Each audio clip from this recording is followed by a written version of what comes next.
A Body Reclaimed, Chapter 2. A Chorus of Regret. Stopping the testosterone was the first step, but it was like ceasing to poison a plant and only then beginning to assess the wilted leaves, the stunted roots, the soil rendered toxic. My personal reckoning was terrifying enough, but it was in community with other detransition women that I understood the full chilling scope of what we had undergone. Our stories are not isolated, they are variations on a theme of medical neglect, where our trauma and neurodivergence were misdiagnosed as a gender identity issue and treated with hormones that altered the very fabric of our bodies. The pattern is unsettlingly consistent. In online support groups and private messages, I found a sisterhood of regret populated overwhelmingly by young women like me, autistic, sufferers of complex PTSD, eating disorders, and severe anxiety. We were all seeking an escape from a profound discomfort with our bodies and our place in the world. Testosterone was presented as the key to that escape, but the door it opened led to a room with its own unique set of traps. The short-term illusion and the long-term reality. In the beginning, for many, there is a surge of euphoria. This is often misinterpreted as confirmation of a correct path. I felt it too, a surge of energy, a dulling of my constant anxiety, a sense of finally taking action. What I didn't realize was that this was the psychoactive effect of a powerful steroid. It was a chemical high masking the underlying issues. The short-term effects are now well documented, but they are often presented as a positive checklist of changes to expect. For us, they became a source of mounting dread. The voice drop. This is one of the most permanent changes. My voice, once capable of a higher register, is now stuck in an androgynous, gravelly tone. I think of Sarah, a 24-year-old from Michigan, who told me I was a singer. I love folk music. My voice was my joy. Now when I try to sing, it cracks and strains. I can't even lull my baby niece to sleep with a song. That loss is a daily grief. Facial and body hair. The coarse hair that grew on my chin and stomach felt like a violation. For Chloe from England, it became a source of immense social anxiety. I have to shave my face every single day. It's a constant painful reminder of a decision I made when I was mentally unwell. It's emasculating in a way I never could have imagined.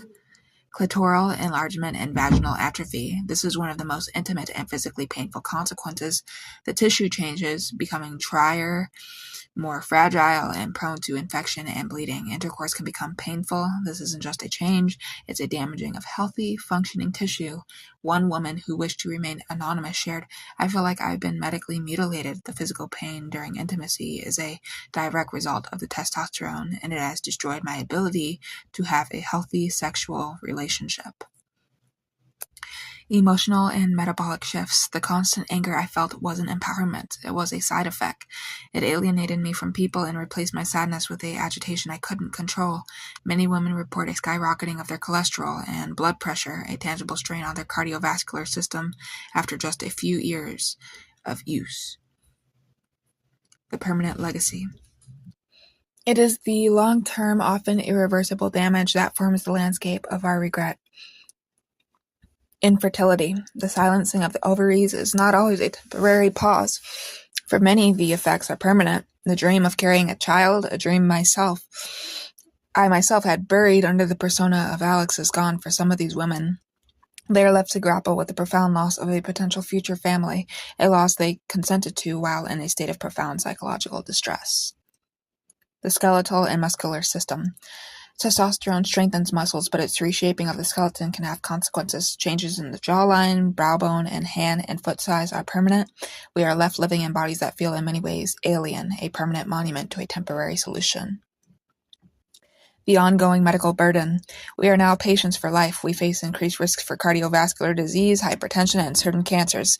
We must explain our complex medical history to every new doctor, facing confusion, judgment, or a simple lack of knowledge. And I am a person of color, so I'm going to experience even more health disparities. The medical system that provided the hormones is often ill-equipped to deal with the long-term consequences of their use, especially in detransition patients. A critical failure of care. The critical thinking failure here is monumental. We were vulnerable, mentally ill, and often autistic individuals. Instead of receiving robust exploratory therapy to address the root causes of our body hatred, whether it was sexual trauma, misogyny, or the social confusion of autism, we were affirmed in a singular biological explanation. The short-term fix of testosterone was offered with staggering speed, while the long-term, lifelong consequences were minimized or glossed over. The story of Maya, who I mentioned before, haunts me. She was severely autistic and had a history of sexual abuse. She was put on testosterone as a teenager. They treated my trauma with a hormone, she said. It's like if someone broke their leg and you just gave them a fentanyl lollipop and sent them on their way.